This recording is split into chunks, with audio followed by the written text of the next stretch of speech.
दिल्ली चुनाव के लिए 5 फरवरी को मतदान होना है और अब चुनाव प्रचार का शोर थम चुका है। अब तक के इस चुनाव प्रचार में हमने बहुत कुछ देखा। इंडिया गठबंधन की दो बड़ी पार्टियों ने एक दूसरे पर जमकर जुबानी हमले किए। उधर बीजेपी भी दोनों पार्टियों पर एक साथ निशाने साध रही थी।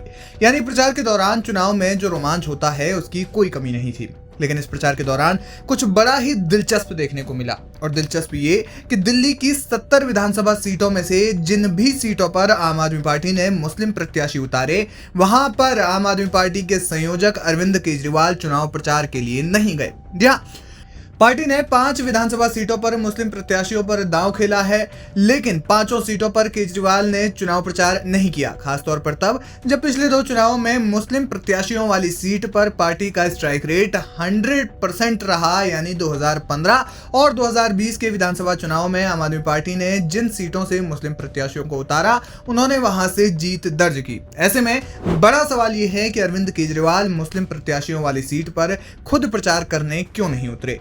आंकड़े बताते हैं कि दिल्ली में करीब 13% मुस्लिम मतदाता हैं और लगभग 8 सीटें ऐसी हैं जहां मुस्लिम वोटर्स का दबदबा है। आम आदमी पार्टी ने ओखला, मुस्तफाबाद, बल्लीमारन, सीलमपुर और मटिया महल विधानसभा सीटों पर मुस्लिम प्रत्याशी उतारे हैं। लगभग सभी सीटें बड़ी हैं और इन पर राजनीतिक विश्लेषकों की नजरें भी है। खास बात यह है कि वो सीटें हैं जिन पर मुस्लिम आबादी 45 से 60% है। जाहिर है कि किसे विधानसभा भेजना है ये तय मुस्लिम वोटर्स ही करेंगे। इन सीटों में ओखला विधानसभा सीट भी है, जिसके अंतर्गत शाहीन बाग क्षेत्र आता है, जहां साल 2020 में बड़ी संख्या में सीएए और एनआरसी के खिलाफ विरोध प्रदर्शन हुए थे। इसके बाद आम आदमी पार्टी के अमानतुल्लाह खान इस सीट से दोबारा विधायक चुने गए। हालांकि इस बार ओखला में मुकाबला एक तरफा नहीं बल्कि त्रिकोणीय हो गया है, क्योंकि जहां कांग्रेस ने पूर्व विधायक आसिफ अहमद खान की बेटी अरीबा खान को टिकट दिया है, तो वहीं दूसरी ओर एआईएमआईएम भी इस सीट पर चुनावी मैदान में है। ये जानते हुए भी केजरीवाल ने ओखला में प्रचार नहीं किया। लेकिन सिर्फ ओखला ही नहीं बल्कि किसी भी मुस्लिम प्रत्याशी वाली सीट पर केजरीवाल चुनाव प्रचार में नहीं उतरे, जबकि अन्य सीटों पर उन्होंने दिन रात एक करके पार्टी के लिए माहौल बनाने की कोशिश की।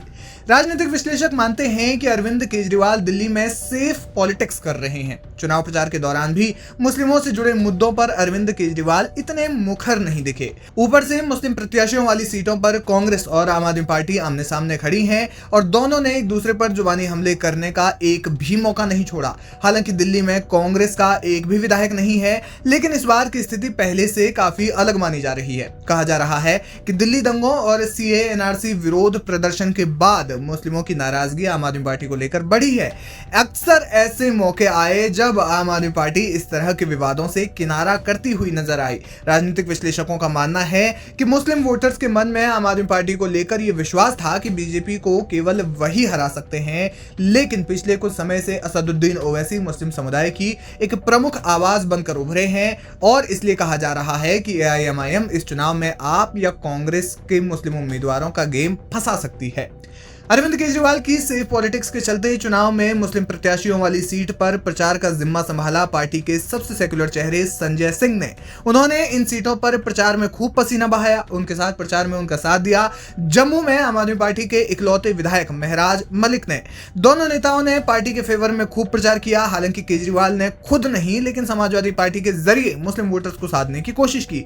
सपा ने भी दिल्ली की तमाम सीटों पर प्रचार किया। अब क्योंकि आम आदमी पार्टी और कांग्रेस आमने सामने हैं, तो सवाल यह है कि अगर मुस्लिम वोटर्स आपके हाथ से फिसलता है, यानी आम आदमी पार्टी के हाथ से फिसलता है, तो इसका फायदा किसे होगा? सियासी जानकार मानते हैं कि इसका सीधा फायदा कांग्रेस को ही होगा, क्योंकि पारंपरिक तौर पर मुस्लिम वोटर्स कांग्रेस को ही समर्थन देते आए हैं।